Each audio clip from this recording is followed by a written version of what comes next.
यह तीन दोस्त की कहानी है जो गांव से होते हुए पैदल नए राह के लिए निकल रहे थे। वह तीन दोस्त दिन रात चलते हुए अपने मंजिल की ओर बढ़ते जा रहे थे। कुछ दूर चलने के बाद सभी काफी थक जाते हैं क्योंकि रास्ते में काफी गर्मी थी और तेज धूप निकला हुआ था। सूरज की तेज किरणों को देखकर सोहन बोल उठता है, इतनी तेज धूप है, अभी और बहुत दूर चलना है। तेज धूप के कारण मुझसे चला नहीं जा रहा है, मेरी हालत खराब हो रही है।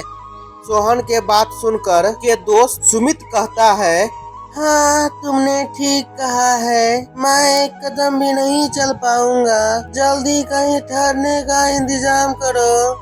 सुमित का इस हालत देखकर सोहन कहता है, इस घने जंगल में कहाँ रहने के लिए जगह मिलेगा। सोहन, मंगरू और सुमित इन तीनों दोस्त पैदल चलते ही जा रहे थे। अभी उसे कुछ दूर में एक बड़ा सा पेड़ नजर आता है। पेड़ को देखकर तीनों दोस्त जैसे तैसे चलते हुए पेड़ तक पहुँचते हैं। पेड़ तक पहुँचते ही सभी चैन की सांस लेने लगते हैं और वहीं बैठकर आराम करने लगते हैं। और तीनों दोस्त आपस में कहते हैं, यहाँ कितनी ठंडक है, इतना आराम है। दोस्तों कुछ देर यहीं आराम किया जाए, हम लोग को 3 घंटे आराम करने के बाद ही चला जाएगा। फिर तीनों दोस्त वहीं आराम करने लगते हैं। आराम करते करते वहीं सो जाते हैं। सुबह से शाम हो जाते हैं और वहीं सोए रहते हैं। थोड़ी देर बाद सोहन उठता है और सभी को उठाता है। वो कहता है, थोड़ी देर सोने और देते तो आनंद आ रहा था। सोहन तभी मंगरू को कहता है, नहीं जल्दी उठो, अब हमें अपने राह निकलना है और सुमित को उठाओ।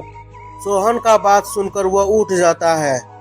तीनों दोस्त उठते ही फिर से सफर के लिए आगे निकलते हैं। काफी रात हो चुकी थी। मंगरू को एक गुफा दिखता है और मंगरू गुफा देखकर कहता है, सभी वहाँ देखो, एक गुफा है। सोहन जवाब में कहता है, गुफा में हमें क्या करना है, हम अपनी राह में चलेंगे क्योंकि मुझे मंजिल तक पहुँचना है। अभी गुफा से एक तेज रोशनी आती है। मंगरू रोशनी देखकर बोलता है, अंदर क्या है। उसके बाद सभी दोस्त उस गुफा की ओर चलने लगते हैं। थोड़ी देर में वह सभी गुफा में पहुंच जाते हैं। गुफा में पहुंचते ही सुमित को एक सोने का सिक्का जमीन पर गिरा हुआ मिलता है। सिक्का उठाकर सुमित कहता है कि यह देखो, एक सोने का सिक्का मिला है मुझे। सभी दोस्त कहते हैं, अरे ये सोने का सिक्का है। सुमित कहता है, इसका मतलब अंदर गुफा में ढेर सारे खजाने होंगे, हमें अंदर जाना चाहिए।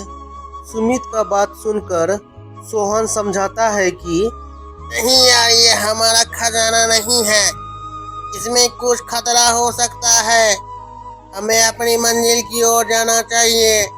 पर उसके दोस्त नहीं समझते हैं और वे सभी गुफा की ओर जाने लगते हैं। सोहन को मजबूरन अपने दोस्त के साथ अंदर जाना पड़ता है।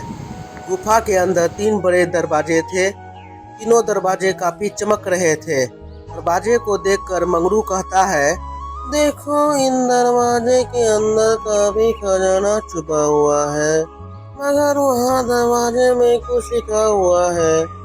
विस्मित कहता है, हाँ यार, क्या लिखा हुआ है, मुझे भी कुछ लिखा हुआ दिख रहा है, लेकिन मुझे समझ में नहीं आ रहा है। सुमित और मंगरू दोनों भाषा को नहीं समझ पा रहा था। सोहन लिखा हुआ देखकर कहता है, यह तो मैं पढ़ सकता हूँ, ये इंग्लिश में लिखा हुआ है। तुरंत ही उसके दोनों दोस्त कहता है, पढ़ो तो क्या लिखा हुआ है।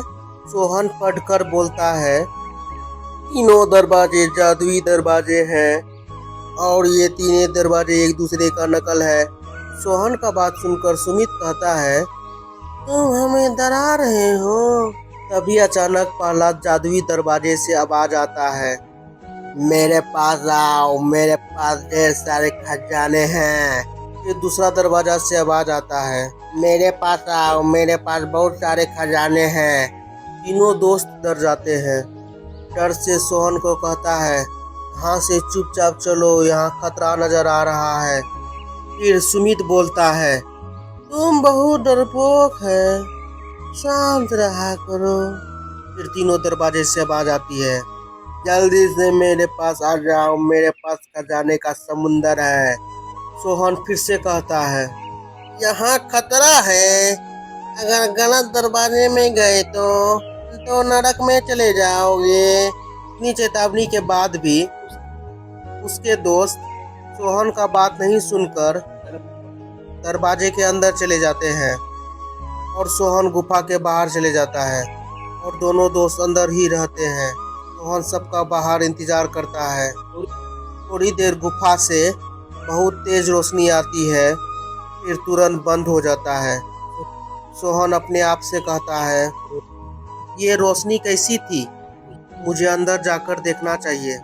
सोहन गुफा के अंदर जाता है पर वहाँ उसके दोस्त नहीं थे। दोनों दोस्त गायब हो चुके थे और उस जादुई दरवाजा में बंद हो चुके थे। फिर सोहन रोते हुए कहता है, मैंने समझाया था, मेरे बात नहीं मानी, इसी कारण वह दोनों नर्क चले गए।